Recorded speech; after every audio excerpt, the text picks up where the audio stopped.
الحمد لله وكفى وسلام على عباده الذين اصطفى أما بعد الحمد لله সমস্ত প্রশংসা সমস্ত তারিফ সমস্ত গুণগান সেই মহান প্রতিপালকের প্রতি যার অশেষ কৃপায় যার অশেষ দয়ায় আমরা দীর্ঘ একটি বছর অতিবাহিত করার পর আবারও আল জামিয়া সালাফিয়া কর্তৃক আয়োজিত চতুর্থ বার্ষিক সালাফি কনফারেন্সে উপস্থিত হতে পেরেছি। সেই শুকরিয়া জ্ঞাপন করে সকলে বলি আলহামদুলিল্লাহ।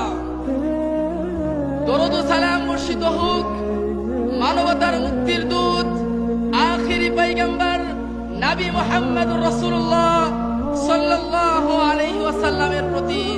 আল্লাহুম্মা সাল্লি আলাইহি আল্লাহুম্মা বারিক আলাইহি।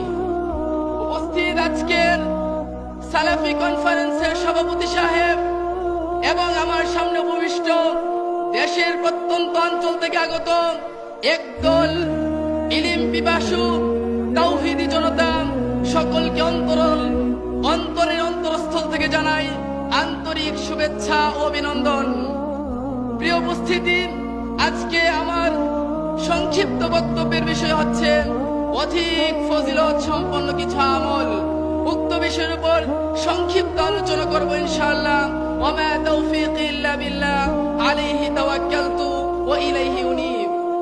প্রিয় উপস্থিতি, পাপ, অন্যায়, অপকর্ম, জুলুম, অত্যাচার ইত্যাদি আল্লাহর নাফরমানি কর্মকাণ্ডে লিপ্ত হয়ে আমাদের অন্তর যখন কলুষিত হয়ে পড়েছে, ঠিক এমনই সময়ে আমরা চাই আমাদের অন্তরকে কলুষ মুক্ত করতে। দিনের পর দিন, মাসের পর মাস পাপ কাজে লিপ্ত হয়ে যে সময় অতিবাহিত করেছি, পাপ কাজে লিপ্ত হয়ে যে পাপ করেছি তা থেকে পরিত্রাণ লাভ করতে, পাপ কাজে লিপ্ত হয়ে যে সময় নষ্ট করেছি ওহার ঘাটতি পূরণ করতে। আর জান্নাত পাওয়াই যদি আমাদের লক্ষ্য উদ্দেশ্য হয়ে থাকে, তাহলে জেনে রাখা উচিত পাপ থেকে পরিত্রাণ ও নেকি হাসিলের প্রয়োজনীয়তা অপরিসীম। ঠিক এমনই সময়ে আমি আপনাদের সম্মুখে এমন কয়েকটি আমল সম্পর্কে অবগত করব, যার মাধ্যমে আমরা পারি অধিক সহজে, অতি সহজে, স্বল্প সময়ে সফলতা অর্জন করতে।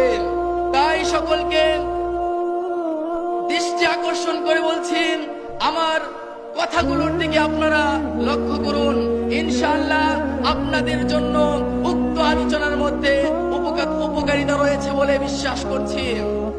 ওমর রাদিয়াল্লাহু আনহু বলেন, রাসূল সাল্লাল্লাহু আলাইহি ওয়াসাল্লাম বলেছেন, মা মিনকুম মিন আহাদিন ইয়াতাওয়াদ্দাউ ফায়ুসবিগুল উযু।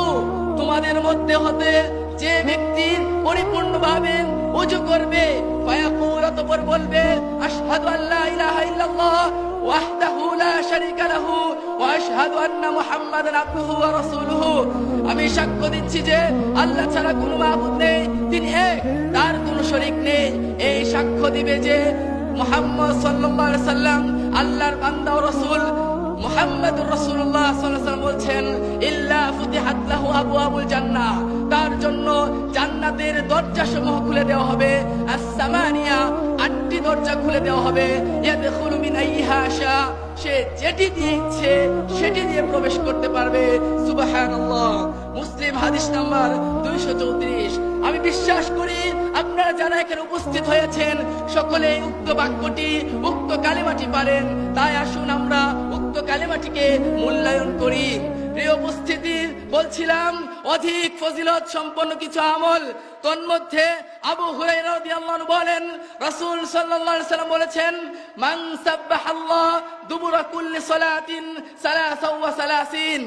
যে ব্যক্তি ফরজ সালাতের পর 33 বার সুবহানাল্লাহ ওয়া হামিদাল্লাহ সালাসা ওয়া সালাসিন, 33 বার আলহামদুলিল্লাহ ওয়া কাব্বারাল্লাহ সালাসা ওয়া সালাসিন, 33 বার আল্লাহু আকবার পাঠ করবে, ফাতিলকা 99, এই হলো 99 বার। ওয়া ক্বালা তামামুল মিয়া, 100 বার পূর্ণ করতে বলবে, লা ইলাহা ইল্লাল্লাহ ওয়াহদাহু লা শারীকা লাহু লাহুল মুলকু ওয়া লাহুল হামদু ওয়া হুয়া আলা কুল্লি শাইইন কাদির। অন্য বর্ণ এসেছে আন্না তাকবীরা 34 34 বার আল্লাহু আকবার বলে 100 বার পূর্ণ করবে। আল্লাহর নবী মুহাম্মদুর রাসূলুল্লাহ সাল্লাল্লাহু আলাইহি সাল্লাম আমাদেরকে অবগত করেছেন, তিনি বলেন গুফিরাত লাহু খাতায়াহু ওয়া ইন কানাত মিসলা যাবিদিল বাহর, তার পাপসমূহকে ক্ষমা করে দেওয়া হবে। ওয়া ইন কানাত মিসলা যাবিদিল বাহর, যদিও তা সমুদ্রের ফেনার সমতুল্য হয়। সুবহানাল্লাহ। প্রিয় উপস্থিতি, আজকে আমরা উক্ত হাদিসটি মুসলিমে বর্ণিত হয়েছে 597 ও 96 নম্বর হাদিস। প্রিয় উপস্থিতি, আজকে আমরা পারি না ফরজ সালাতের পর উক্ত তাসবিহগুলো পাঠ করতে। আমরা আজকে ব্যক্তি প্রবর্তনী আমলে ব্যস্ত হয়ে পড়েছি, যার ফলে আমরা এই সুসংবাদ থেকে, এই পুরস্কার থেকে বঞ্চিত হচ্ছি। যারা আজকে আমাদেরকে বঞ্চিত করেছে, যারা আজকে আমাদেরকে ব্যস্ত করেছে, তারা সেই ব্যস্ততার মধ্যে আমাদেরকে অটুট রাখতে নানান প্রকার এক্সকিউজ, নানান প্রকার উজর পেশ করছে। তাই তাদেরকে বলছি, ফরজ সালাতের পর রাসূল কর্তৃক প্রবর্তনী আমল ছাড়া ব্যক্তি প্রবর্তনী আমলের কোনো বিধান নেই। সেই আমল থেকে আজই বিরত থাকুন। এই মর্মে একটি উক্তি পেশ করতে চাই।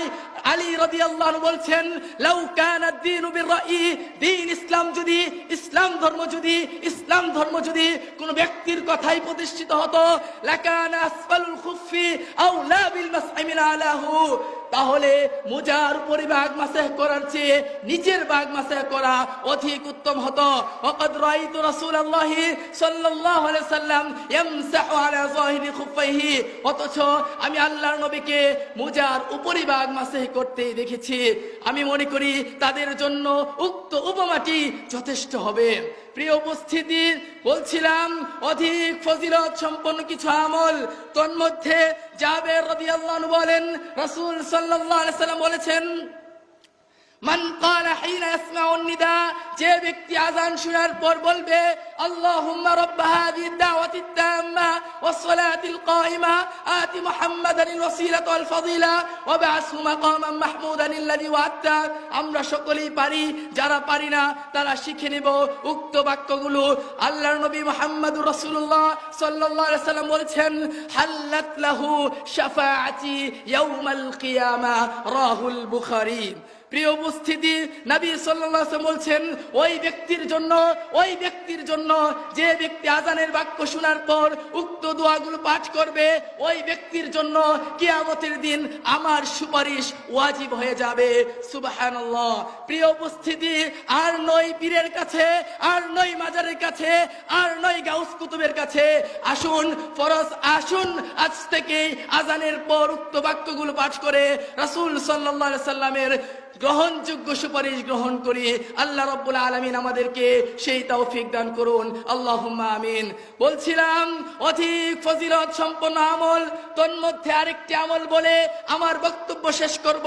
প্রিয় উপস্থিতি, ওমর রাদিয়াল্লাহু আনহু বলেন, রাসূল সাল্লাল্লাহু আলাইহি ওয়াসাল্লাম বলেছেন, মান দাখালা সুক, যে ব্যক্তি বাজারে প্রবেশ করবে, ফাকালা, অতঃপর বলবে লা ইলাহা ইল্লাল্লাহ ওয়াহদাহু লা শারীকা লাহু, আল্লাহ ছাড়া কোনো মাবুদ নেই, তিনি এক, তার কোনো শরীক নেই, লাহুল মুলক ওয়া লাহুল হামদু, রাজত্ব তারই, ওয়া লাহুল হামদু, প্রশংসা তারই জন্য, ইহয়ি ওয়া ইউমিতু, তিনি জীবিত করেন, তিনি মৃত্যু দান করেন, ওয়া হুয়া হাইয়ুন, তিনি চিরঞ্জীব, লা ইয়ামুতু, তিনি মৃত্যুবরণ করবেন না, বিয়াদিহিল খায়র, তার হাতে রয়েছে কল্যাণ, ওয়া হুয়া আলা কুল্লি শাইইন কাদির, তিনি সর্ববিষয়ে সর্বশক্তিমান।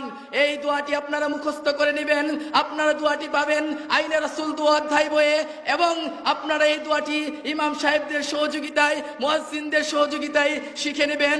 রাসূল সাল্লাল্লাহু আলাইহি সাল্লাম পরবর্তী বাক্যে বলছেন, যে ব্যক্তি বাজারে প্রবেশ করে উক্ত দোয়া পাঠ করবে, আল্লাহর নবী মুহাম্মদুর রাসূলুল্লাহ সাল্লাল্লাহু আলাইহি সাল্লাম আমাদেরকে সুসংবাদ দিতে গিয়ে বলছেন, কাতাবাল্লাহু লাহু আলফা আলফি হাসানাতিন, ওই ব্যক্তির নেকির খাতায় 10 লক্ষ নেকি বরাদ্দ করা হবে।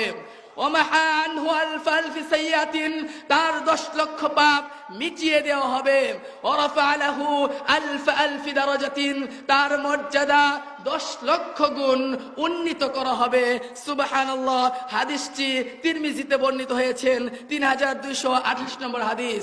প্রিয় উপস্থিতি, বলছিলাম অধিক ফজিলত সম্পন্ন আমল, উক্ত আমলটি এখন যে আমলটি বললাম, প্রিয় উপস্থিতি আপনারা জানেন আহাব্বুল বিলাদি ইলাল্লাহি মাসাজিদুহা, আল্লাহ রাব্বুল আলামিনের নিকট পৃথিবীর মধ্যে সবচেয়ে পছন্দনীয় জায়গা হচ্ছে মসজিদ, আর আবগাদুল বিলাদি ইলাল্লাহ আসওয়াকুহা, সবচেয়ে নিকৃষ্ট অপছন্দনীয় জায়গা হচ্ছে বাজার।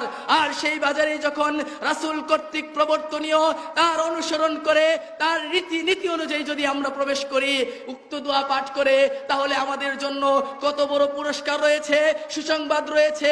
কিন্তু আজকে অত্যন্ত দুঃখের সাথে বলতে হয়, আমরা রাসূল প্রবর্তনী আমলকে বাদ দিয়ে আজকে ব্যক্তি প্রবর্তনী আমলে ব্যস্ত হয়ে পড়েছি, যা আমাদেরকে ধ্বংসের দিকে ধাবিত করছে, যা আমাদেরকে বিদাতি হিসেবে আমাদেরকে গ্রাহ্য করছে। তাই পরিশেষে বলবো, আসুন অধিক ফজিলত সম্পন্ন আমলগুলো সঠিকভাবে শ্রবণ করে আজ থেকেই প্রত্যেকটি আমল সঠিকভাবে বাস্তবায়ন করে আল্লাহ রাব্বুল আলামিনের নির্ধারিত তার প্রস্তুতকৃত পরকালীন শান্তির আবাস জান্নাত লাভ করি। আল্লাহ তাআলা আমাদেরকে কবুল করুক। আল্লাহুম্মা আমিন। আসসালামু আলাইকুম ওয়া রাহমাতুল্লাহি ওয়া বারাকাতুহু। একটি